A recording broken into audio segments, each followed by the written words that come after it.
Okay. So we've already kind of talked about this difference between public and private virtue, but really virtue is at the heart of a liberal democracy, because without it, what do you have? Think of a liberal democracy without any virtue in the people. Would the government even last, or would it be overthrown? I mean, think about how fascinating that our government is. For 200 some odd years now, we have had peaceful transitions of power, right? For the most part. Now, some of our presidents have actually been killed, right?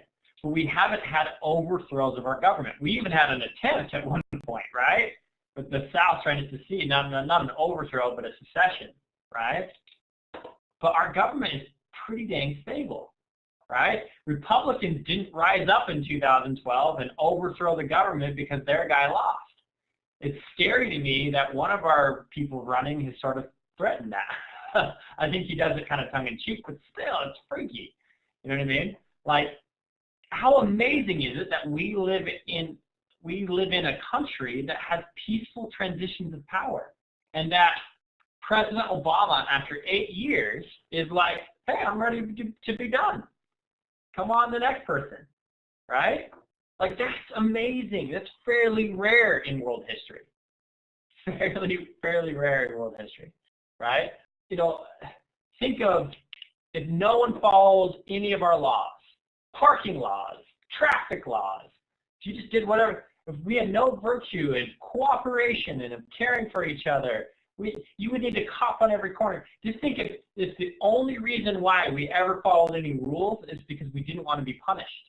We'd have to have a cop on every corner to actually, you know what I mean? A cop everywhere. And then we'd still have tons of problems. Having virtue in the people, and I think we take for granted how like virtuous the American people actually are, despite our many, many problems. It's pretty powerful stuff. Okay, moving on. Widespread education is our second foundation of a liberal democracy. Okay, so why this one? Well,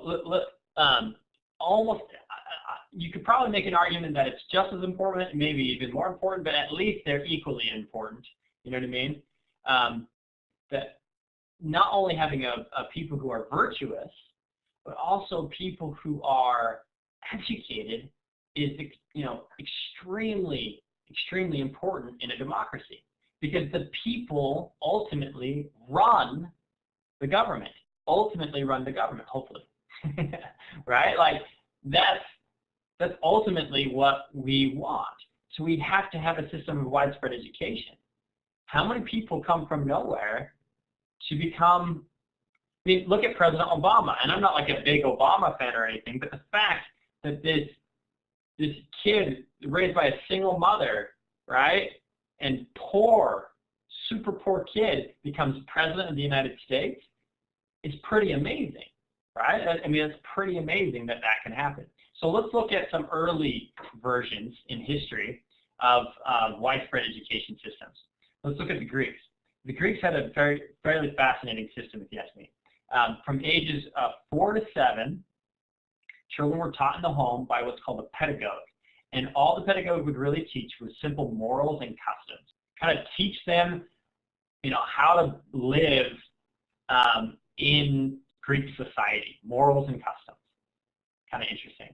Then from ages 7 to 13, they would be taught also in the home reading and writing. So they wouldn't generally go to a schoolhouse. This would happen within the home.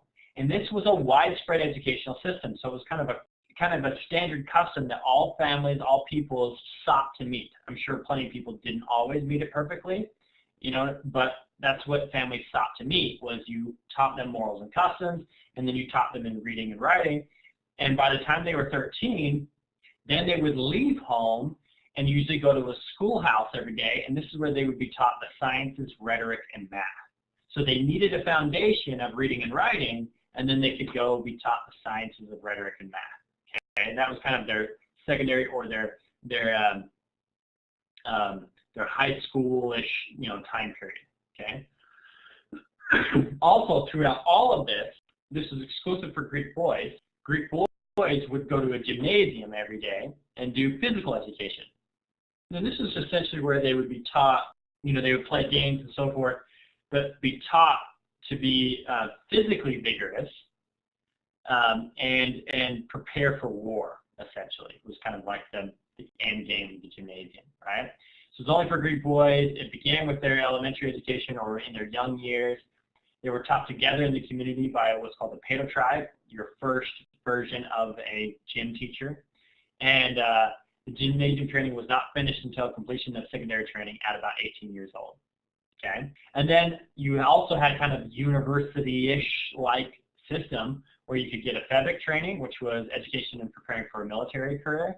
You could get artistic training, you could get vocational training, like become an apprentice to someone, or you could get philosophical training. And this is basically where you found a great thinker and you hung out with them and went, lived with them often, and you were taught by them. This is people like Socrates, Plato, and others. So that was the Greek system of education. I want to contrast that now with the Roman system of education. Okay, Rome did not have a widespread education system until about 300 BC. I don't think it's a coincidence that 100 years after they finally developed kind of a widespread education system, they started having victories over the Greeks. And not that that's the aim of all education to beat out your neighbors, right? But they weren't really capable of taking on the Greeks until they had a widespread education system. Rome never created a system for elementary education, and many historians think that that's why they never really surpassed Greek in things like architecture, artistic ability, poetry, things like that. In many areas, not all for sure, but in many areas they never surpassed the Greeks. And the Greeks, produced some of the best thinking of that of classical or of antiquity, likely because they began educating the children at a fairly young age. Okay, so next in importance to this is from James Garfield. Next in importance to freedom and justice is popular education, without which neither freedom nor justice can be permanently maintained. Okay, so that's your first two forms, or not your forms, but your first two foundations, virtue in the people and widespread education. These are fundamentals to having a liberal democracy. And you have to have them first. One of my mentors in college called these primary precautions for freedom. He said, these are the primary things, and that the forms are what he called auxiliary. So not primary, not even secondary, but auxiliary precautions. These things help, but oftentimes they're the thing that receives the most attention. And in truth, what you really need is virtue in the people and widespread education before you can ever really have a liberal democracy. Okay? So let's get into some of those democratic forms.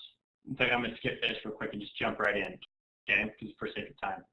Let's look at these 12, and I encourage you to write these down as we go. Try not to write them all down at once, if you will. Just write them down as we go through each one, because then you'll be able to take notes a little bit better. First of all, legitimacy. Who can tell me what does that term legitimacy mean? Tanner is quick to Google. Kaylee, what do you think? What does the term legitimacy mean? I'm not sure, but isn't it like when a certain organization or part of a system is given power, like legitimacy to do something, like they're authorized to have, to preside over something? I don't know. I see where you're going with that. I think you're on the right track there. You're definitely on the right track there, but it's a little bit more specific. DJ, what do you think? Okay, so I'm not 100% sure on this, but I've heard, talk about legitimizing ISIS. And so generally I think of legitimacy as recognition. So as soon as somebody recognizes somebody else, it gives them this inherent power. Not necessarily the authority, but that power of recognition. Okay, cool. Yeah, even better. Further down that track here. Let me, for sake of brevity here, legitimacy is the popular acceptance of authority. That's it. Okay, it's a popular acceptance of authority. So, for example, I'm trying to think of a good example of this. If most, do you remember the what is it called? The birthers that was kind of led by Donald Trump back in like 2010 and 11, and they all claimed like President Obama wasn't born here. What were they really getting at? What they were really getting at is, hey, the Constitution says you have to be a naturalized citizen, meaning born in the United States, in order to become president. Right? Yeah, the legitimate. Yeah, exactly. Okay, and that would take away the legitimacy of his presidency. Now that's a legal legitimacy, right? But in a broader sense, what if it's widely believed that Hillary Clinton somehow she just gets a bunch of Secret Service agents, I don't know, but whatever, right? And she takes over the government, right? We probably, as the American people, would not accept her as our president. Okay, I'm not saying that she's going to do that, but you know what I mean? It's the popular acceptance. We agree that if you win the election, if you get the votes, if you go through the electoral college as it is now, if you win the points from every state, you know what I mean? You are president. So who here, give me a check mark if President Obama is the president of the United States. Now you may or may not would have voted for him. You may not even like him, and I don't know, you may love him, I don't know, but let's say you don't. You still accept him as president. Does that make sense? Okay, that's legitimacy, okay? And it's one of the things that George Bush, president before President Obama, really underestimated the principle of legitimacy when it came to Iraq. He thought, oh, well, let's go in, let's take out this really bad dude. And Saddam Hussein was a really bad dude. He was awful to his people, okay? He was a bad dude. But he thought, hey, let's go in, take this guy out, write a constitution for their people, and give it to them, and everything will be hunky-dory. Everything will be fine. We'll invest some money, we'll help them build some schools, and the Iraqi people, there's two things I'll get at here, really didn't see a Western power coming in, and even though they hated their guy, they didn't necessarily think, oh, well, we want America to do it, okay? Does that make sense? And so he really underestimated the principle of legitimacy. Let me go to the 10th one here, okay, and talk about factions. Another thing that he really underestimated is that you need to bring in to a government all power centers.